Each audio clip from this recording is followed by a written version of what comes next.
नमस्कार, मैं आलोक राज। आज हम एक ऐसे शख्स के बारे में बात करेंगे जो पहले कभी इलेक्शन नहीं लड़े, लेकिन इसने कई प्रधानमंत्री और मुख्यमंत्री बनाने का सफर तय करवाया। इसे हिंदुस्तान की राजनीति का चाणक्य भी कहते हैं और जिस पार्टी पे हाथ रख दे वो पार्टी का जितना तय है। नाम है प्रशांत किशोर। मेरा ही नाम है प्रशांत किशोर। हम कोई नेता नहीं हैं, विधायक सांसद मंत्री नहीं है, हम मुखिया सरपंच भी नहीं, कोई रहनुमा फरिश्ता साधु फकीर भी नहीं, बिहार के एक साधारण परिवार के लड़के हैं। प्रशांत किशोर का जन्म 20 मार्च 1977 को रोहतास बिहार के एक छोटे से गांव कन्नौर में हुआ। पिताजी के डॉक्टर होने की वजह से घर में अनुशासन थे। इनकी शुरुआती पढ़ाई बिहार में ही हुई और इन्होंने ग्रेजुएशन इंजीनियरिंग में किया। हालांकि ब्रांच का तो पता नहीं और इसका कॉलेज का नाम बताया जाता है BIT रांची। इनके बारे में अफवाह यह है कि इसने अपना ग्रेजुएशन BHU से किया, लेकिन ये अफवाह है। उनके पढ़ाई में कई सालों का गैप भी आया। 12th के बाद 3 साल, ग्रेजुएशन के बाद 2 साल, जिसके कारण प्रशांत के पिता खाना त्याग देते थे और धरने पे बैठ जाते थे। फिर इन्होंने कॉर्पोरेट में काम करने के बजाय पब्लिक हेल्थ सेक्टर में काम करना सही समझा और पब्लिक हेल्थ सेक्टर में काम करना शुरू कर दिया। लोग यहाँ आए हैं 10 बजे से थी बनवाने सर्टिफिकेट, लेकिन डॉक्टर के अभी तक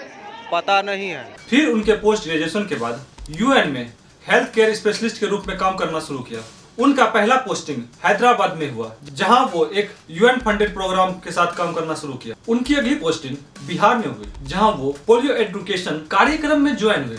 उस समय बिहार के चीफ मिनिस्टर राबड़ी देवी थी। उसके बाद उसे UN हेडक्वार्टर के लिए अमेरिका भेजा गया, जहां उनका मन नहीं लगा, जिसके वजह से उन्होंने फील्ड वर्क मांगा। UN के चैड सेंट्रल अफ्रीका के डिवीजन हेड के पद पर उसे भेज दिया गया। वह ऐसी जगह थी जहां कोई अपनी समझदारी से जाना नहीं चाहता था। अफ्रीका में वो UN के साथ मिलकर एक मॉडल पे काम कर रहे थे। वह मॉडल था कि सरकारी स्वास्थ्य की निगरानी और सुधार के लिए डाटा और टेक्नोलॉजी का उपयोग करना। हर अस्पताल या क्लिनिक से जानकारी इकट्ठा किया जाता था, जैसे कितने बच्चे जन्म ले रहे हैं, कितने मरीज हॉस्पिटल आए और कितनों को टीका लगा। इनका मकसद था यह देखना कि कहां सेवाएं मिल रही है और कहां नहीं, और स्थानीय स्वास्थ्य कर्मचारियों का जिम्मेदारी तय करना, यह देखना जो दवाइयां और पैसे भेजे गए हैं वो सही जगह पहुंचे या नहीं। मोबाइल फोन और टैबलेट की मदद से गांव-गांव से डाटा इकट्ठा किया जाता था। दूर दराज के इलाकों से भी रियल टाइम रिपोर्टिंग की जाती थी। सिर्फ यह नहीं देखा जाता था कि सरकार ने क्या दिया, जैसे पैसा या दवाई, बल्कि यह भी देखा जाता था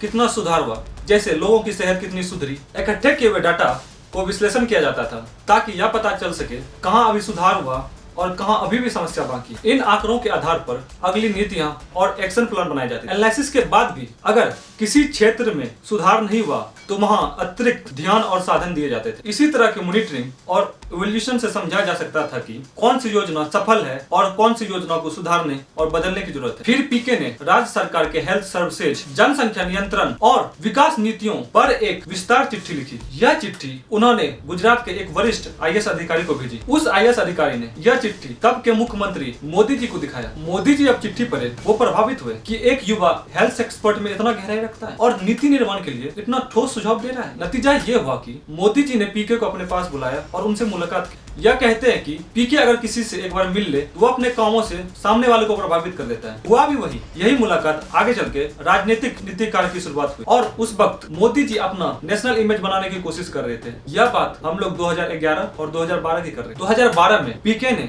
CAG नामक एक टीम बनाई, जिसका मतलब है सिटीजन फॉर अकाउंटेबल गवर्नमेंट, जिसमें की IIT, ILM और बड़े कॉलेज के युवा जुड़े हुए थे। इस टीम का मकसद था कि मोदी जी की छवि को नेशनल लेवल तक पहुंचाना है। 2014 के इलेक्शन से पहले मोदी जी की छवि विकास पुरुष के रूप में प्रोजेक्ट करना है, ताकि मोदी जी को सिर्फ गुजरात का नेता नहीं पूरे देश का नेता माना जाए। नई टेक्नोलॉजी और क्रिएटिव आइडिया लाना, जैसे 3D रैली, चाय पे चर्चा, सोशल मीडिया कैंपेन। ऐसे आपने 3D रैली और चाय पे चर्चा के बारे में तो बहुत सुना होगा, लेकिन एक्चुअल में ये है क्या?